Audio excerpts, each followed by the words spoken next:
Hello everybody, welcome back to another AP Calculus video. This is Unit 6, Lesson 2, Approximating Areas with Riemann Sums.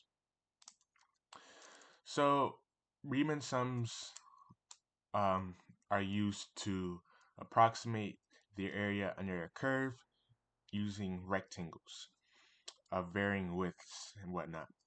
And so, you might have learned all the different types of Riemann sums, and we will be using those to approximate the area under the curve. Alright, question 1. Is the rectangular approximation shown to the right a left endpoint, right endpoint, or midpoint approximation? Okay, how can we tell? A left Riemann sum is a Riemann sum in which the rectangle's left corner is the one that touches the curve. A right Riemann sum is when the rectangle's right corner touches the curve. Then the midpoint is when the middle of the rectangle touches the curve. And so let's take a look over here at this graph. This graph is showing us a couple of rectangles, and so we can see here that all of these rectangles are touching the curve on the right corner. And so what does that tell us? Well, that tells us that this Riemann sum is a right Riemann sum because the right endpoints are touching the corner. And so right Riemann sum. Okay. Now we got that out the way. We're going to find the width of the rectangle. And if you remember the width of the rectangle, this is going to be b minus a over n. So b minus a over n, you take the endpoint on the right and subtract it by the endpoint on the left and divide that by the number of rectangles. What do I mean by that? Okay, let me show you. So we have 5. That is where our Riemann sum stops, right? That is where we have our max. And over here on the left, we have 2. That is where the Riemann sum begins, our endpoint to the left. And so our B is going to be 5. Our A equals 2. What's our N? N is the amount of rectangles we have. So 1, 2, 3, 4, 5, 6, 7, 8, 9. We have 9 rectangles. And so we have everything we need to calculate the width. So our width is going to be equal to 5 minus 2 over 9. This gives us 3 over 9. This gives us 1/3. That's our width, and I hope that makes sense, right? It takes 3 rectangles of a width of 1/3 to increase the x value, right? So let me show you.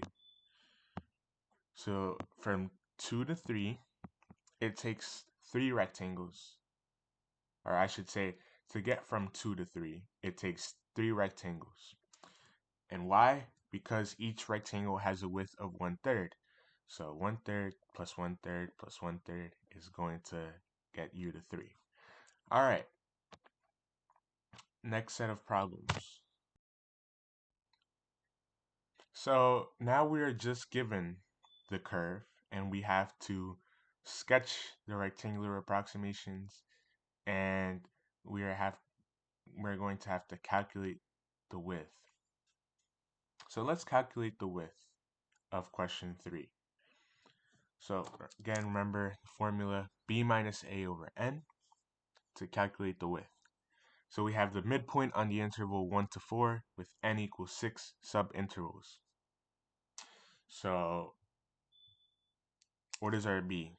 Our b is going to be this, our rightmost point, and our a is going to be 1, which is our leftmost point. And our n is given. So 4 minus 1 over n. that is our width. So that's 1/2. Now, I'm not going to sketch the curve for, I'm not going to sketch the rectangles for question 3 because that is extremely difficult to do, even on paper.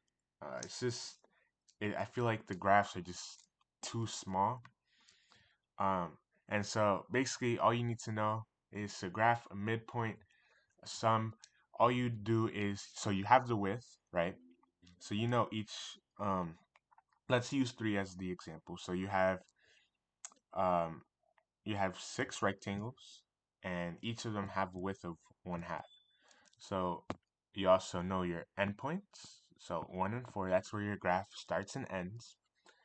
And since your width is 1/2 and it's a midpoint sum, you're gonna take the value of the middle. So from 1 to 1, so from 1 to 1.5, right?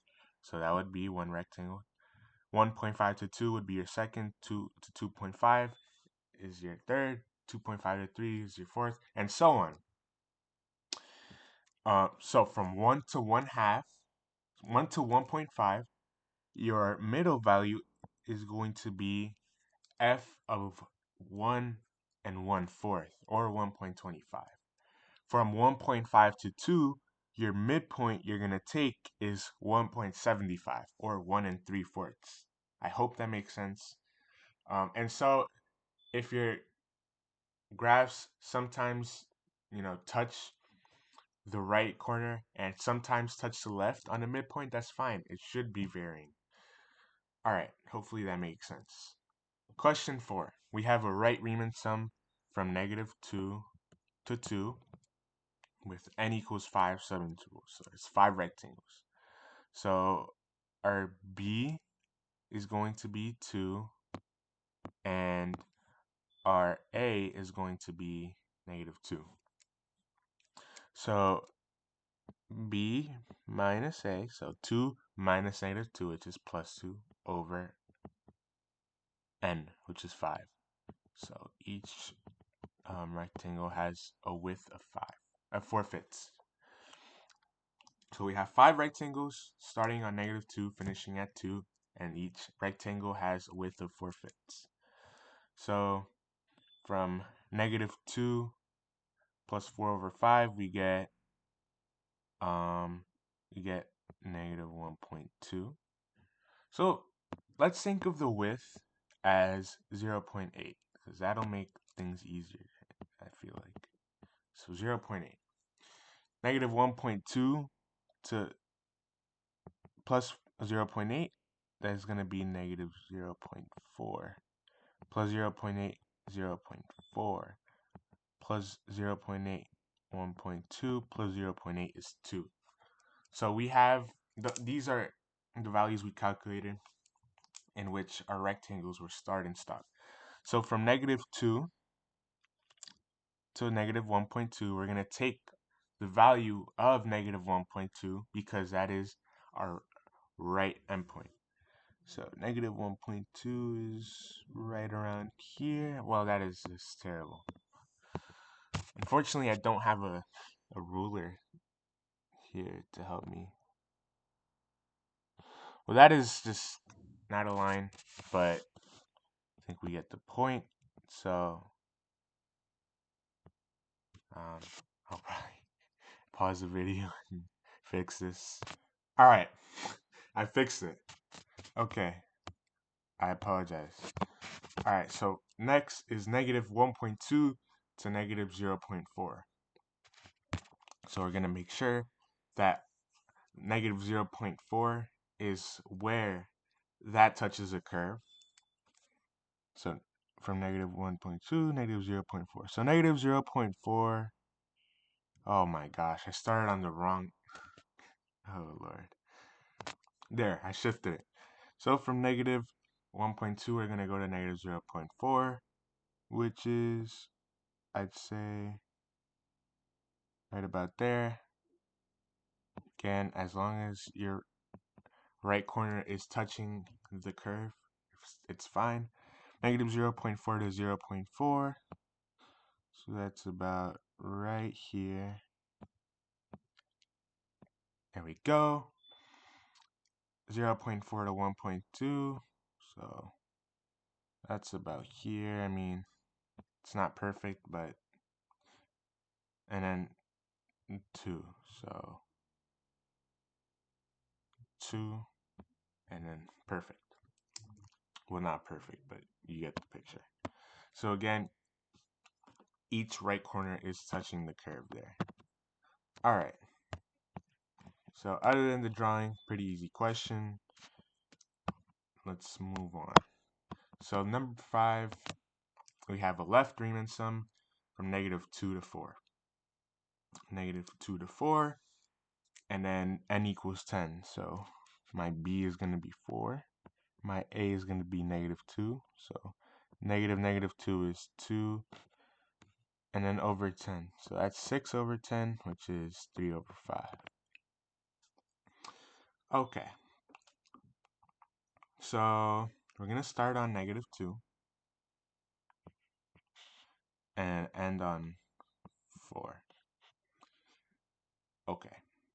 Well, this is pretty different from the other ones because we're going to draw in the negatives at first, but the idea stays the same. So -2, and it's a left point. So now, watch this. My left corners are going to be the ones touching the graph.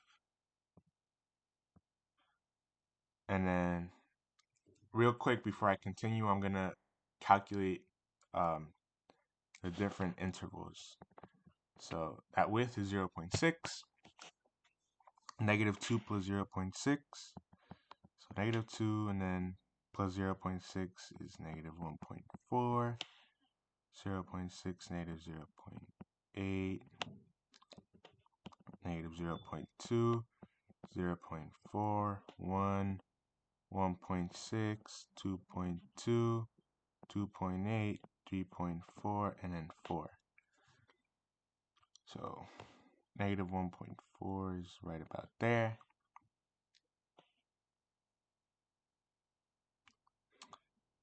So -2 to -1.4. We ignore that bottom because it's a left. So like that. -1.4 to -0.8. So -1.4 to -0.8. Just right there. -0.8 to -0.2. Not there.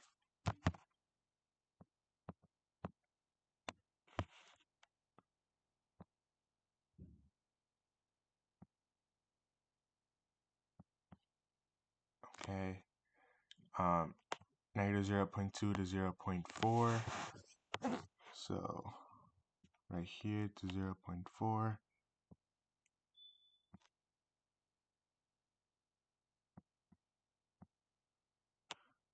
-0.4 to 1.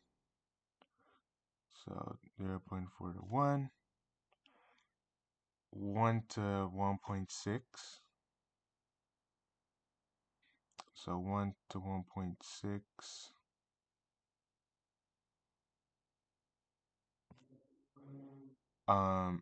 1.6 to 2.2.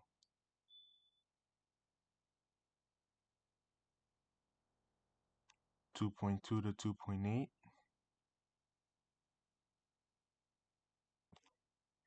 And then 2.8 to 3.4. So right here, 2.8 to 3.4. And then 3.4 to 4. So a little bit tricky, but as long as each corner touches the left, each left corner touches the curve, you'll be fine. Alright, approximate the area under the curve using the given Riemann sum, include a sketch. So now things get a little bit trickier, but not too bad. So first we're going to sketch.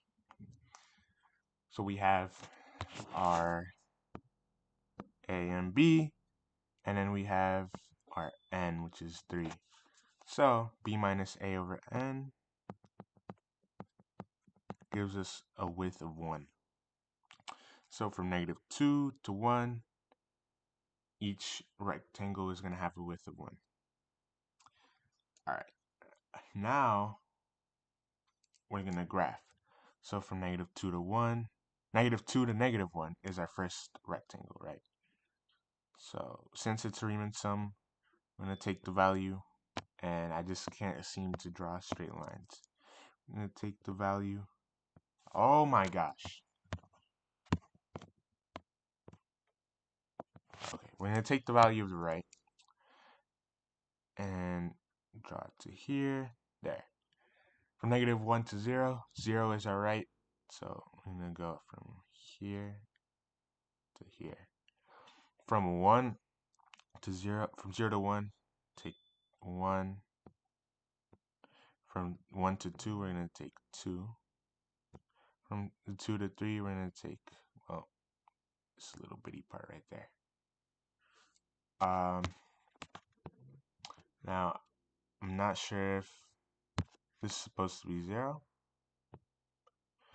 but we'll just draw like that for now. Okay. Now, what I just realized is that it's from -2 to 1, so I drew an extra triangle. Whoops. Okay. So I gotta pay attention. Alright. So because we're taking the value of the right side, we're gonna take the values of -1, 0, and 1. So we're gonna find our f of -1, f of 0, and f of 1. F of -1. So we have our f of x, so plug in -1. So 9 minus -1 squared is 9 minus 1, which is square root of 8. F of 0 is square root of 9 minus 0, which is square root of 9, which is 3. And then f of 1 is square root of 9 minus 1 squared, which is square root of 9 minus 1, which is square root of minus 8. All right. And then we know that our width is 1. So we're going to do 1 times square root of 8 plus 1 times square root of 9, or just 3. And then 1 times square root of 8. And we're going to get 3 plus 2 square root of 8. I don't have a calculator, so I don't know what that value is. But yeah, I mean, it's pretty simple, right? Now if we had a width other than 1, obviously then we would do that width times everything. So pretty simple stuff here. Next question. Looks like we will need a calculator because there will be a lot of fractions and whatnot. But first, as always, we're going to find a width. So b, a, and n. So b minus a over n gives us 1/2. And then this is from 1 to 3. We're going to take the left sum. So here. And then, so let's calculate each subinterval. So 1 to 1 1/3, 1 1/3 to 1 2/3. Well, let me not write 1 1/3 twice. And then that goes to there, and then, well, I'm just not a real person. So it's not 1/3, it's just 1/2. So 1 1/2, 2, 2 1/2, 3. So from 1 to 1 1/2, I'm going to use that. From 1 1/2 to 2, we're going to use that. from 2, whoopsies, from 2 to 2.5, and our struggles continue. And use that. From 2.5 to 3, we're going to use that. Alright. So that is that. But now we have to find values. So we have a width of 1/2. Width equals 1/2.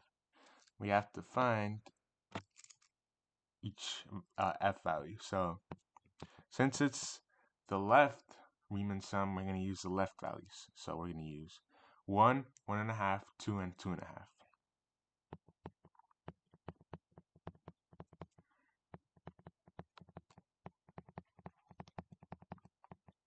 Okay. F of 1. Well, this is where we use a calculator. So we're going to plug in 1/2 x cubed minus x squared. So 1/2 x cubed. I think it was minus x squared plus x plus 2. Plus x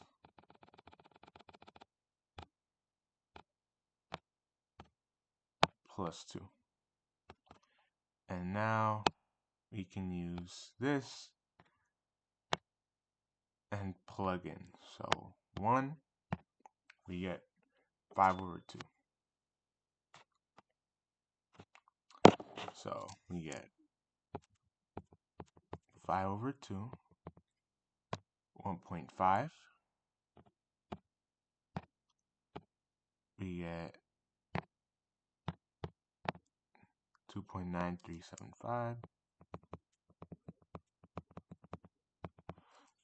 2, we get 4. 2.5.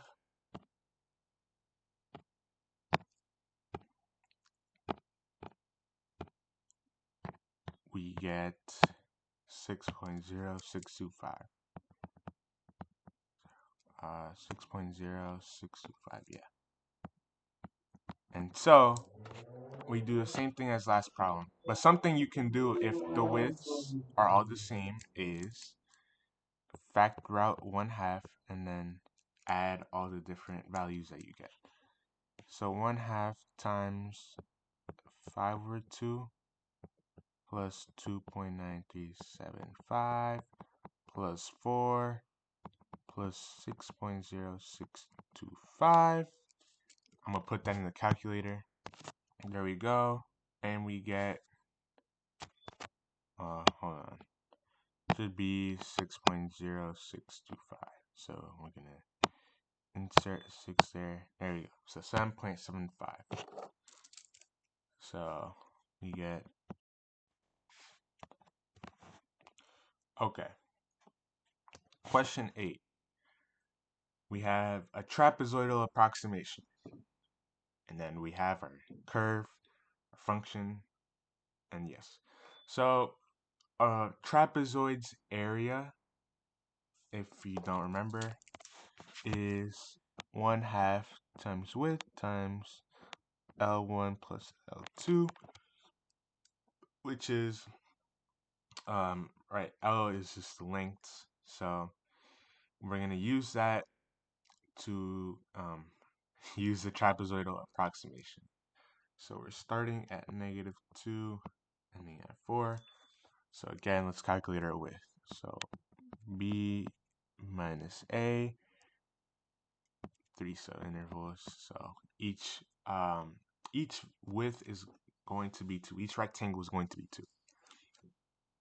So, and then if you remember,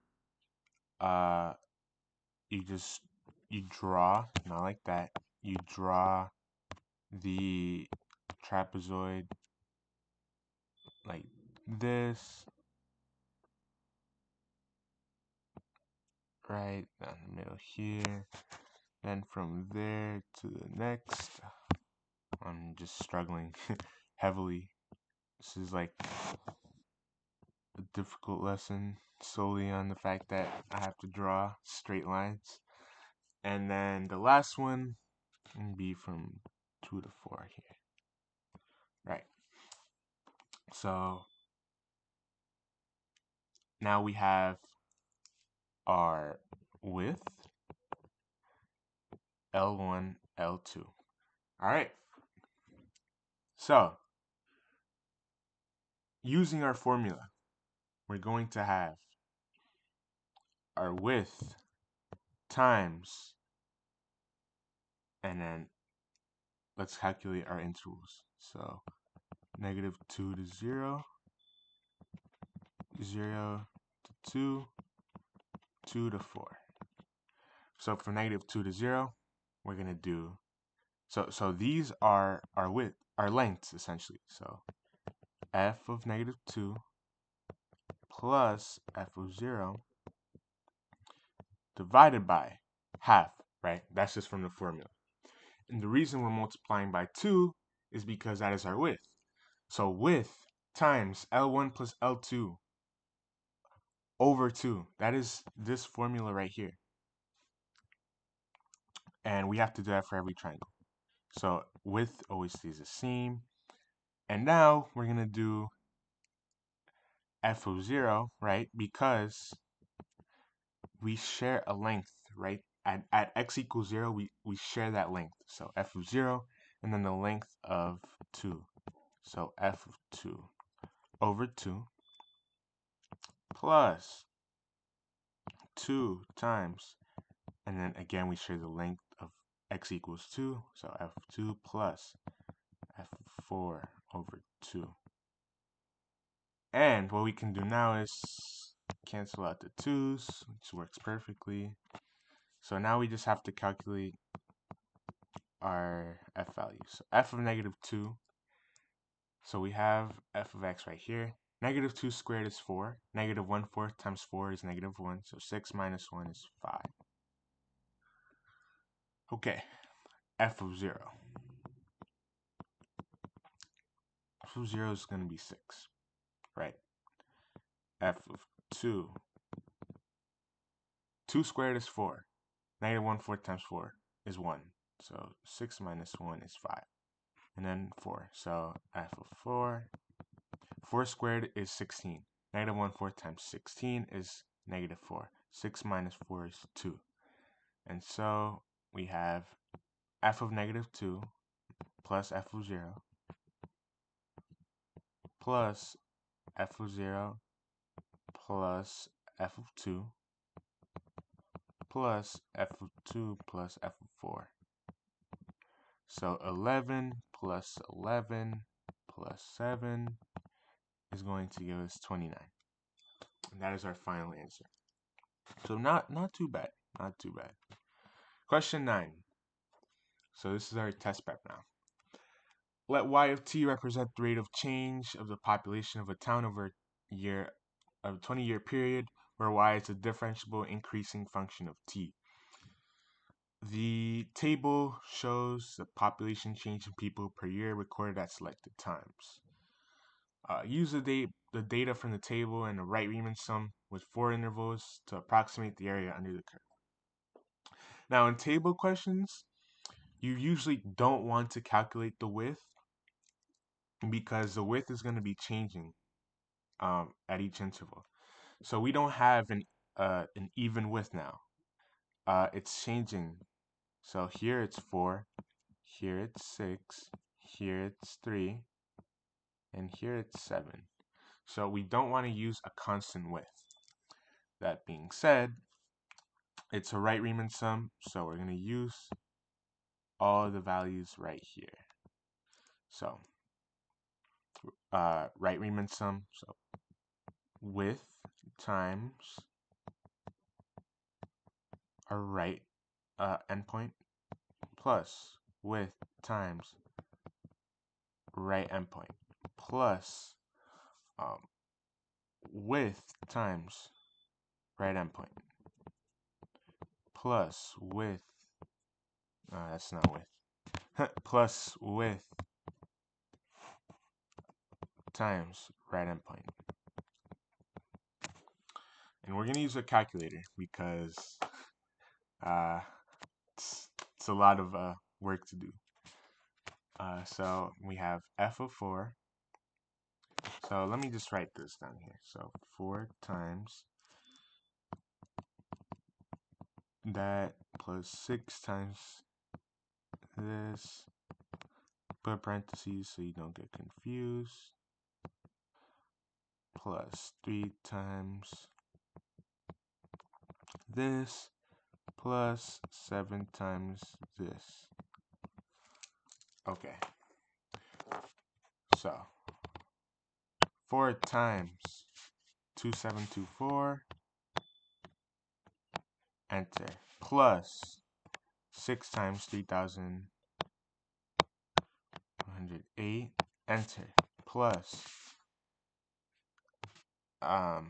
3 times 3697, 3 times 3697, plus 7 times 4283, 4283, and we get 70,616. And again, we have a rate here. We have people per year. And because we're finding the area under the curve, we get rid of the per year to get our unit. So 70,000 people. What does our answer in part A represent?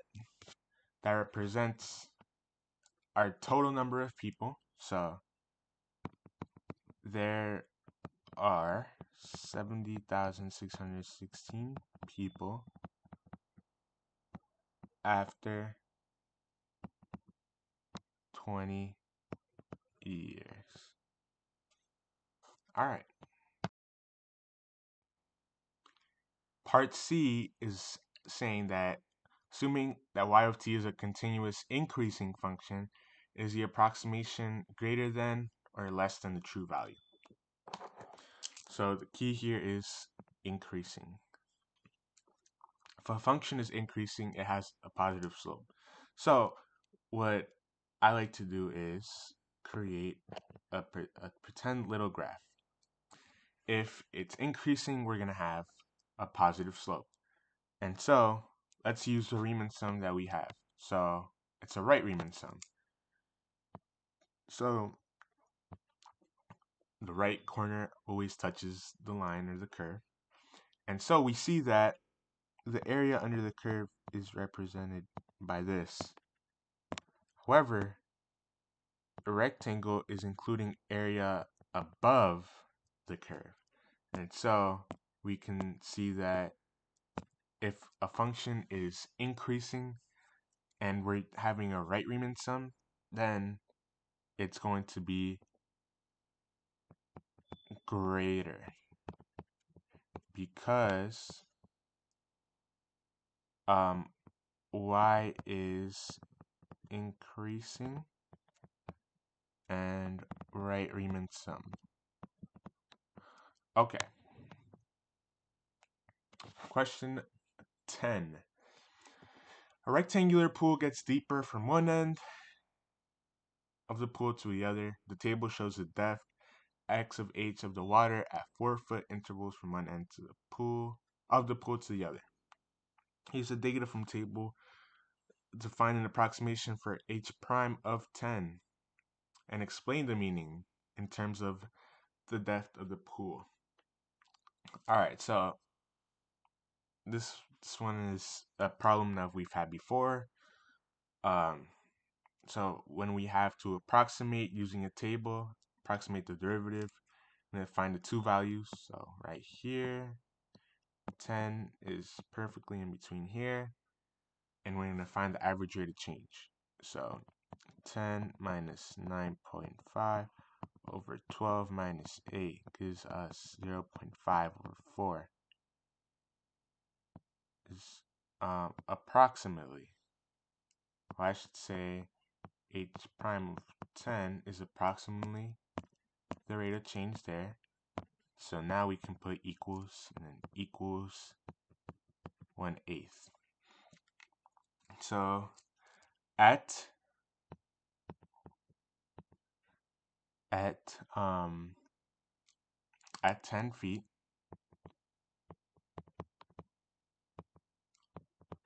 from one side of the pool,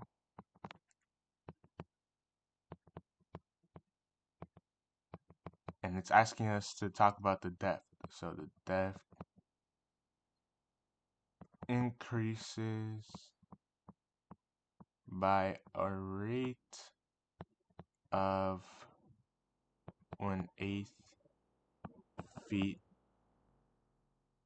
per feet. All right. Next, we have to use a midpoint sum to approximate from 0 to 32. So we're going to erase this right here, and we're going to use the whole table. We're going to find the Riemann midpoint Riemann sums. So we're given A and B right here, given n. So 32 minus 0 over 4 gives us 8. So each thing has a width of 8. And remember, for midpoint, you divide the width by 8, and we're going to take that value. So we're going to take f values of every 4. Now, I'll explain that in a second. So we're going to use the width, which is 8. So 8 times. And then we're going to use, so this is our width. So we're going to use the value of 4 because it's a midpoint Riemann sum. So we're not going to use the left value. We're not going to use the right value. We're going to use the midpoint. So the midpoint is 4 in this case. So we're going to use 8. So 8, which is our width, times, and then funny enough, 8 is our midpoint here, plus next interval, 8 to 16. We're going to use 12's value. So plus 8 times 10, right? Because we're using h of x, not x value. Next, 16 to 24. So we're going to use 11.5. So 8 times 11.5. Plus 8 times 13. And you can plug that into your calculator, and you should get 340 feet squared. Yeah. Hopefully that made sense. If not, you can always leave a comment and I'll get back to you. But yeah. Last question. The rate at which customers are being served at Starbucks is given by the continuous function r of t. Table of selected values of r of t for the time interval 0 is less than t is less than 10 is given below. At t equals 0, there had already been 200 customers served. Already 200 customers served. So we have to use a trapezoidal sum with 4 subintervals n equals 4 after 10 hours. So we have 4 rectangles. And again, because we have a table of questions, what I had told you before was usually we're not gonna calculate the width using b minus a over n because the width is not constant, right? It goes from 0 to 2, it goes from 2 to 3, 3 to 6, 6 to 10. So we have varying widths. Now I think that the formula that is best, the version of a trapezoid area, it's the same as the other one, right? So 1/2 width times L1 plus L2. But I think this one is better or more accurate to use. It's easier to use. It's what I'm trying to say, which is A equals width times L1 plus L2 over 2. So, all right, that being said, let's calculate. So, our width is going to be 2. Our first width is 2, times L1 plus L2, 37 plus 44 over 2. It's our first trapezoid. Next, we have a width of 1. So 1 times 1 times, and then again, I'm going to use 44 plus 36 over 2, right? Next, a width of 3. A width of 3 times 36 plus 42 over 2. Lastly, we have a width of 4 times 42 plus 48. Notice that we have repeating numbers here.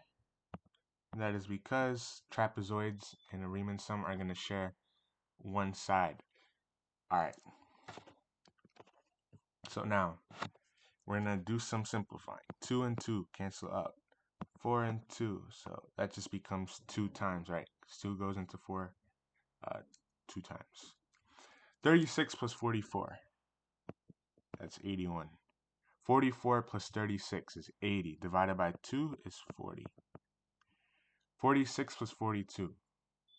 36 plus 42 is 78. Divided by 2 is 36. 36 times 3 is 108, if I'm not mistaken. Hold on. 36 plus 42, 78. Oh, no, it's 39. It's not 36. So 39 times 3. 39 times 3 is 117. 2 times 42 plus 48. So 42 plus 48 is 90 times 2 is 180. 81 plus 40, 121. 121 plus 117, 138. Right, 238. Wait. Okay, yeah, 238. 180 plus 238 is 418. Now, if you got 418, you would have almost been correct. But remember that the problem told us that there had already been 200 customers served.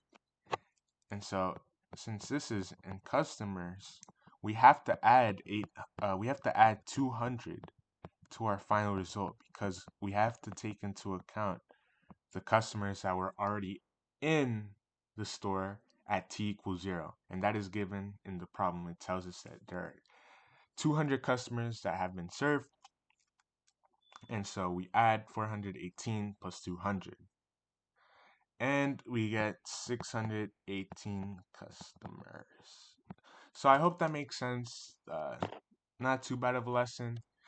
Slowly, surely, we're going to get into some integrals, and that should be exciting. But right now we are just kind of learning the basics for area under the curve. If you have any questions, please let me know. I apologize for the technical difficulties.